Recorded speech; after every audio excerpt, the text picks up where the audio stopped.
name is Judith Ann Davidson, nicknamed Judy, and I was born in Chillicothe, Ohio on April the 1st, 1934. I've always lived in the Columbus area all of my adult life, so I have 2 children, and I have 3 grandchildren.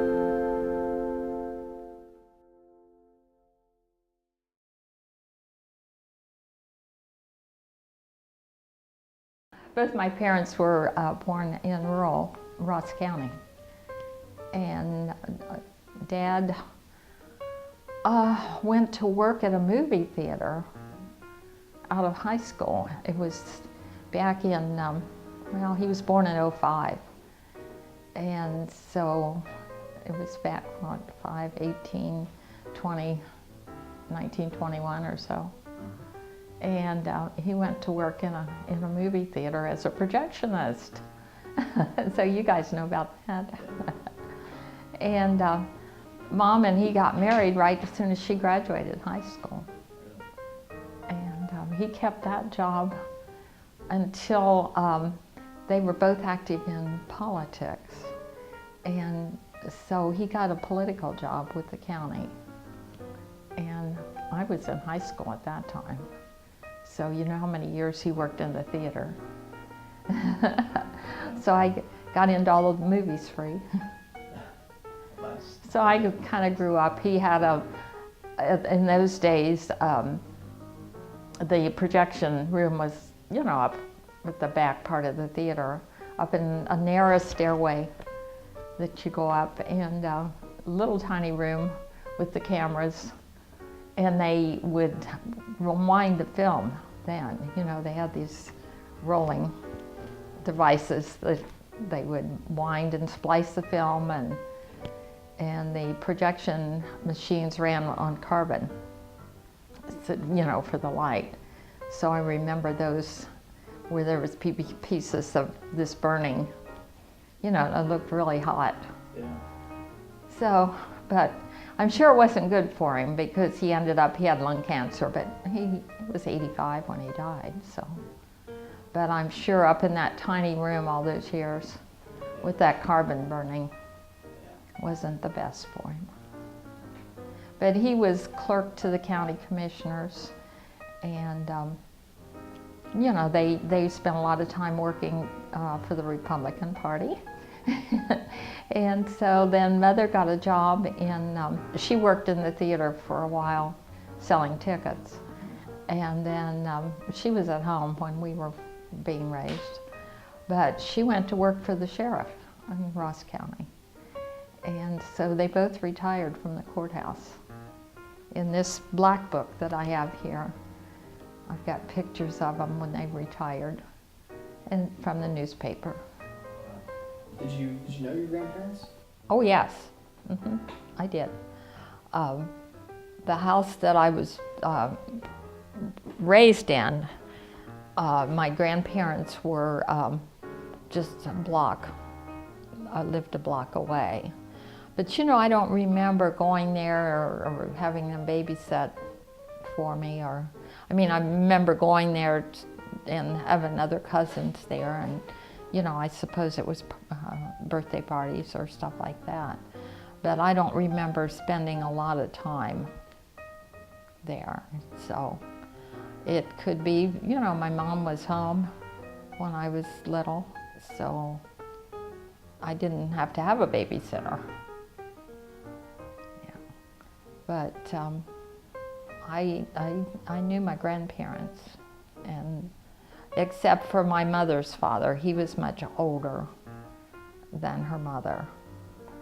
And so her mother, I knew, but there again, we went to visit, but we didn't see him like all the time. Not like grandparents today, you know, where the grandparents are taking care of the kids as much as the parents.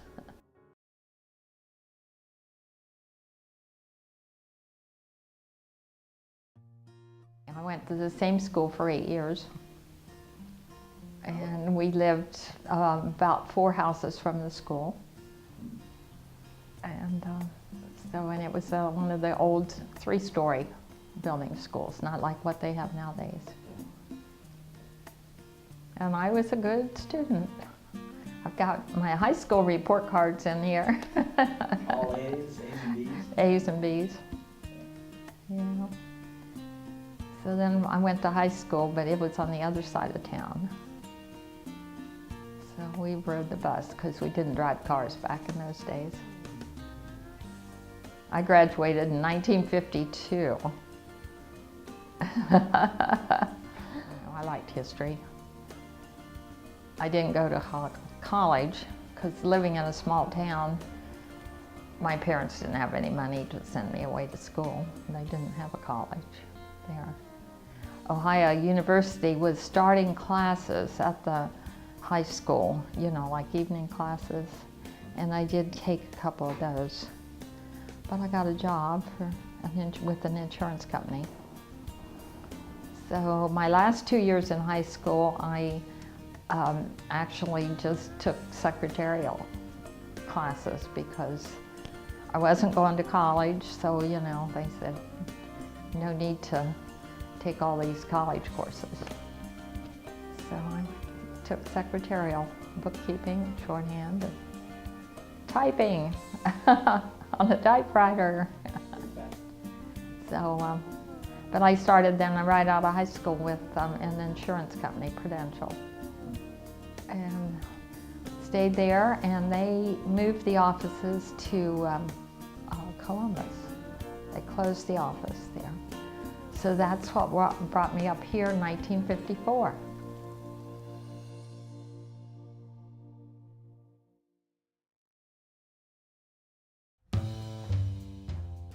So that's what brought me up to Columbus. I can imagine it was a lot different in 1954. Oh my, yes. Yeah, I've got one picture I want you to scan because, you know, I was, let's see, I graduated, so I was 20. And you know what 20-year-olds do, they have fun. You know, you don't worry about tomorrow, you just have fun. So when I came up to Columbus, I lived at a residential YWCA. It was down on 3rd Street, or 4th Street, downtown, across from where the Y is, it's there now. But it was a 3-story residential. And probably the individual rooms were not maybe as big as this room right here. And there were twin beds, one side dresser on the other. And it was, they served the meals there. Took a bus to work. And the big entertainment, now this was in the 50s, the mid-50s. We'd go to the dances at the Y. And of course, at that time, the air base down at, which is now, I think it's called Lockbourne. No, it used to be Lockbourne. The USO, I think, is who did the dances. And they would bus us down to the air base. You know, and you'd dance with the guys and get back on the bus and come home. And then, of course, if you met somebody and you dated somebody, they'd find transportation and come up and pick you up and go out on a date. So it was a lot of fun. I mean, times were so different. We used to go, there was a little corner bar there at 4th and State Street, maybe, or one of those streets right down there. And we used to get Mogan David wine. A little glass, we thought we were really hot stuff. So those were funny days. But I met my husband at a Y dance, and he was same age as I am, and he had been in the Army for 2 years. He was from Delaware, Ohio. And so we met in 56, I think it was. We got married in 58. And he gave me a nice engagement ring. I've been divorced 30-some years, but this was my engagement diamond right there. It's too nice a diamond to not do something with. So, and it's not because of him that's on my chain. It's there because it was a nice diamond.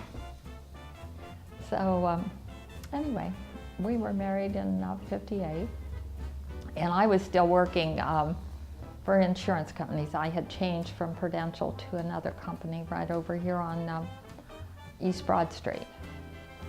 And I worked there until 1960 when I had my daughter, Cheryl. So, and after she was born, I did not work until 1971. So I was home for 11 years. And what part of Columbus did you guys live in when Cheryl was born? We lived in Whitehall. My husband worked for North American, which was Rockwell, which then was bought by another company, and of course left Columbus many years ago. But anyway, it's that old building is still there where Port Columbus was. But like I said, my daughter was born in '60, and we had bought a house. We were in apartments at the corner of Broad Street and Yearling Road. So he was about 2 miles from work, and if I needed the car, I'd take him to work and have a car. We never had 2 cars until later in the '70s, I think. Didn't need them. And so anyway, we built a house in Whitehall off of Yearling Road. And we stayed there until 1965. And I had Steve then, my second child, in 1964. And we built a house on Bryce Road. And it's still there. And it was really a nice house. And it was 4 bedrooms. We had 2 fireplaces, split level. And you know what, we built it for how much? $28,500. 1965. That's unbelievable. And I stayed in that house until 1983 and sold it, and we split the proceeds. And the people that bought it are still there. And I stopped one day because I go by there all the time. I stopped one day and she let me come in, and she still had draperies in the dining room. Now I left it in 1983, and this was 2008 or 9. Still the same draperies. And she had the same draperies in the dining room, and they looked okay.